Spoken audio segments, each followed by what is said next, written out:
অজয় দেবগন যে শুরু করেছে সিরিয়াসলি বলছি, লিটারেলি নিজের ইজ্জত নিজেই ডোবাচ্ছে। কিচ্ছু বলার নেই জাস্ট। এই কদিন আগে ট্রেলার এসছে, সেটা নিয়ে মানুষ কি পরিমাণ খিল্লি করলো দেখলো। এবং তার মধ্যে নিজের কিছু আইকনিক গান রয়েছে, আইকনিক আমি বলবো না, একটা সময় আমাদের ছোটবেলায় গানটা খুব পছন্দ ছিল, কারণ আমরাও ঘরে বসে এরকম করতাম যখন এই প প করে গানটা এসেছিল সনব সর্দারের ক্ষেত্রে। এবং ওই সময় একটা হিমেশের মিউজিক ছিল এবং গানটার মধ্যে একটা মজা ছিল, সলমান খানের ক্যামিও ছিল, সলমান খান এসে এরকম করছে, অজয় দেবগান বরাবরই নাচতে পারে না, সে দাঁড়িয়ে এরকম একটা নাচের করছে, দেখতে ভালো লাগতো, কেন মিথ্যে কথা বলবো।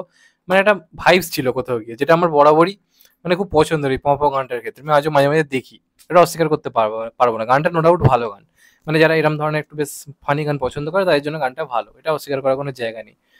এবার রিসেন্টলি প্রথম কথা, অজয় দেবগানের ফ্যান্সরা যে এতটা অ্যাক্টিভ আমি জানতাম না, আজকে ফার্স্ট টাইম জানলাম। এরা সোশ্যাল মিডিয়াতে নেগেটিভিটি করতে শুরু করে দিয়েছে সাইয়ারা সিনেমাটাকে নিয়ে, যতটা পারে যা পারে নানা রকম উল্টো পাল্টা নেগেটিভিটি করার চেষ্টা করছে। তার কারণ পরের সপ্তাহে যাচ্ছে সনব সর্দার 2।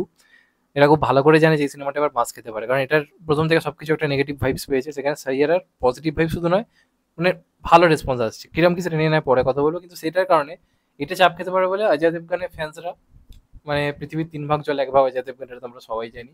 তো সেই হিসেবে তারা এখন রীতিমতো মানে সিংহাম মোডে এসে সিনেমাটাকে নিয়ে নেগেটিভিটি করছে।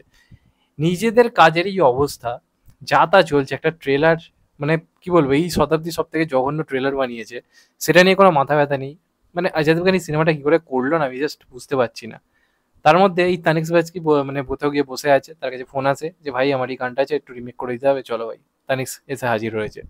এবার এই গানটা নিয়ে যদি আমি কথা বলি, যেহেতু পপ গানটাও ভালো, এটার কম্পোজিশন যেহেতু ভালো, সেটা হিমেশ সৃষ্টি করে গেছে, সেটাকে তো অস্বীকার করার কোনো জায়গা নেই। তো তানিক্স বরাবরই সেগুলোকে চেটে চেটে নিজের জুতো পরিষ্কার করে, এর আগেও করেছে। সূর্যবংশীর যে গানগুলো ছিল সেগুলোকে নতুন করে রিক্রিয়েট করে, এটাই এর কাজ, এর আর অন্য কিছু আমি দেখতে পেলাম না লাইভ, শুধু এটাই করে। এই গানটার ক্ষেত্রেও সেটা করেছে, গানটা ভালো লাগছে, গানটার মধ্যে সেই ব্যাপার রয়েছে, কিন্তু এটা কি স্টেপ, এটা কি স্টেপ? আগের বারে এই প প কথাটা যখন বলছে প প প প প দেখতে ভালো লাগছিল, কিন্তু এইবারে এটা কি সারাক্ষণ ধরে প প প প প প প প প, মানে এটা কি লজিক? এখন কি অজয় দেবগানের মানে বিমল খেয়ে খেয়ে এমন হয়ে গেছে মুখটাও মানে কুলকুচিও করে না মুখে, যে কারণে আর এরম ভাবে করতে পারছে না, এখন হাত ধরে ধরে করতে হচ্ছে। মানে এটাই কি বার্তা, যে বিমল খেও না, বিমল খেলে তোমার মুখের ভেতরের ফেসিয়াল যে ভেতরের কি এটা সেগুলো ওয়ার্ক করে না, ভেতরে সব মজ্জাগুলো মানে পুরোপুরি শুকিয়ে যায়, তো যে কারণে এখন হাত দিয়ে করতে হচ্ছে। এই বার্তাটি দিয়ে যায় নাহলে কি লজিক এই গানটার পিছনে, মানে কি এটার মানে কি, কি এটা কি ধরনের স্টেপ? এর কদিন আগে 4 আঙুলের স্টেপ দেখিয়েছে, অদ্ভুত একটা স্টেপ। যাই হোক, সেটা নয় মেনে নিচ্ছি, যারা নাচতে পারে না তাদের জন্য ভালো, যারা আরো অনেক কাজের জন্য ভালো, সেই কথা আমি বাদ দিচ্ছি। কিন্তু আজকের এই স্টেপটা দরকার হলে অরিজিনালটাই রাখো, তুমি যখন নস্টালজিয়া ফিরে আনছো অরিজিনালটা রাখো, চেঞ্জ করে এইটা করার কি ছিল ভাই? আর সবাই মিলে এসে এরম এরম এরম এরম করছে। আবার লাস্টে কবি হাসবি লিয়া করো, আরে ভাই হাসি পাচ্ছে না, হাসি লিটারালি পাচ্ছে না, তো কি করবে মানুষ, বারবার বলে যাবে? তো সিনেমা হলে মনে হচ্ছে 100 বার বলবে যে কবি হাসবি লিয়া করো দর্শকের উদ্দেশ্যে, দর্শক বলে চুপ ফ্যান চুপ।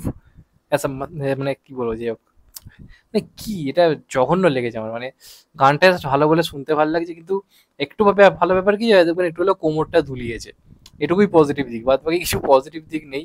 মৃণাল ঠাকুরকে টাকার জন্য কি কি করতে হবে জানি না, তাকেও আজকে এখানে দাঁড়িয়ে এসে করতে হচ্ছে। রবি কিষান লাপাতালিটিস মতো সিনেমাতে এত ভালো পারফরমেন্স দেওয়ার পর তাকেও এসে করতে হচ্ছে। তো কি আর বলবো, যাই হোক, আমার এই সিনেমাটা নিয়ে কোনো কিছু আশা নেই, আশা রাখছিও না। তোমাদের এই গানটা কেমন লেগেছে জানো, আমার ভিডিও আমি করতাম না, আমার কিছু এক্সপেকটেশন ছিল না, জাস্ট এই পপ গানটা আমাদের ছোটবেলার একটা ইমোশন, সেটা রিক্রিয়েট করেছে বলে আমি একটা ভিডিও করলাম। এটা নিয়ে তোমরা তোমাদের মতামত জানাতে ভুলো না। চ্যানেলটা নতুন হলে চ্যানেলটা সাবস্ক্রাইব করে দিও and get the bell icon. ভালো থেকো সবাই, টেক কেয়ার, নমস্কার।